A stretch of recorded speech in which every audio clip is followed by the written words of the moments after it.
Yo, what's up mga bossing? Capsrock here. Isa na namang kapang ating lilinisin at saka ihuhulma mga bossing. Ayan, nakita nyo naman. Sobrang dumi niyan mga bossing. Ayun oh. Oh, may mga parang putik-putik na yan mga bossing at saka may mga himulmol. So ayan, gagawin natin. Hugasan natin sa tubig na malinis mga bossing tapos ibabad. Ayan. Pagkatapos nating ibabad mga boss, ayan na yung resulta. Ayun, natanggal na yung mga dumi, yung mga ibang dumi. Humalo na sa tubig, so ibabrush lang natin yan ng soft bristle brush mga bossing. Ayan. And then after ma-brush yan, banlawan po natin sa running water. Ayan, para diretso, laglag na yung mga dumi. Ayan mga bossing.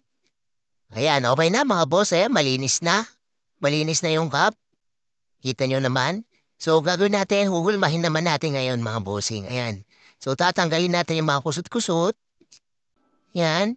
Plancha-plancha lang tayo. Steam-steam lang hanggang sa matanggal yung mga kusot-kusot. Ayan. Yan. Kapag okay na mga bossing, spray natin yan. Yan, para mag-steady yung kanyang shape. Ayan.